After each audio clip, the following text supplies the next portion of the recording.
ಪ್ರಜಾಪ್ರಭುಗಳು ಅಂತ ಒಂದು ಚುಟುಕ ಇದೆ. ಪ್ರಜಾಪ್ರಭುಗಳು ಹೊಸ ಪರ್ವವಂತೆ, ನವಭಾರತವಂತೆ, ವಿಶ್ವಗುರುವಂತೆ, ಭವ್ಯ ಭವಿಷ್ಯವಂತೆ, ಒಪ್ಪೋಣವಂತೆ ಇವೆಲ್ಲ ಹೇಳ್ತಿರ್ತಾರೆ, ಕೇಳಿದ್ದೀನಿ ನೀವು. ಆದರೂ ನವಕೋಟಿ ಪ್ರಜೆಗಳು ಉಪವಾಸವಂತೆ. ಹೌದಾ? ಹೊಸ ಪರ್ವವಂತೆ, ನವಭಾರತವಂತೆ, ವಿಶ್ವಗುರುವಂತೆ, ಭವ್ಯ ಭವಿಷ್ಯವಂತೆ, ಒಪ್ಪೋಣವಂತೆ, ಆದರೂ ನವಕೋಟಿ ಪ್ರಜೆಗಳು ಉಪವಾಸವಂತೆ. ಎಲ್ಲರಿಗೂ ಸೂರಿಲ್ಲವಂತೆ, ನಲ್ಲಿಯಲ್ಲಿ ನೀರಿಲ್ಲವಂತೆ, ವಿದ್ಯುತ್ ಕೇವಲ ಬಂಧುವಿನಂತೆ, ರಸ್ತೆಯಲ್ಲಿ ಹೊಂಡವಂತೆ, ಖಜಾನೆ ಖಾಲಿಯಂತೆ, ಬರೀ ಅಂತೆ ಕಂತೆ ರಾಜಕೀಯವಂತೆ, ಯಾರು ಗೆದ್ದು ಬಂದರೇನಂತೆ, ಜನರ ಸೋಲು ಖಚಿತವಂತೆ.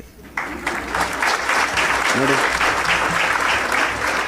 ಇದರಲ್ಲಿ ಇರೋದೆಲ್ಲ ನಮಗೆ ಗೊತ್ತಿರೋ ಅಕ್ಷರಗಳೇ, ಇದರಲ್ಲಿ ಇರೋದೆಲ್ಲ ನಮಗೆ ಗೊತ್ತಿರತಕ್ಕಂಥ ವಿಷಯಗಳೇ. ಆದರೆ ಅವನು ಜೋಡಿಸುವ ಪರಿ ಇದೆಯಲ್ಲ, ಅದು ಕವಿ ಆಗ್ತಾನೆ ಮನುಷ್ಯ, ಅದು ಕಾವ್ಯ ಆಗುತ್ತೆ. ಜೋಡಿಸುವಂಥ ಈಗ ಮುತ್ತಿನ ಸರ ನೀವು ಕೊರಳಿಗೆ ಹಾಕೊಳ್ಳೋದಕ್ಕೂ ಕೈಯಲ್ಲಿ ಮುತ್ತು ಹಿಡ್ಕೊಂಬರೋದಕ್ಕೂ ವ್ಯತ್ಯಾಸ ಇಲ್ವಾ?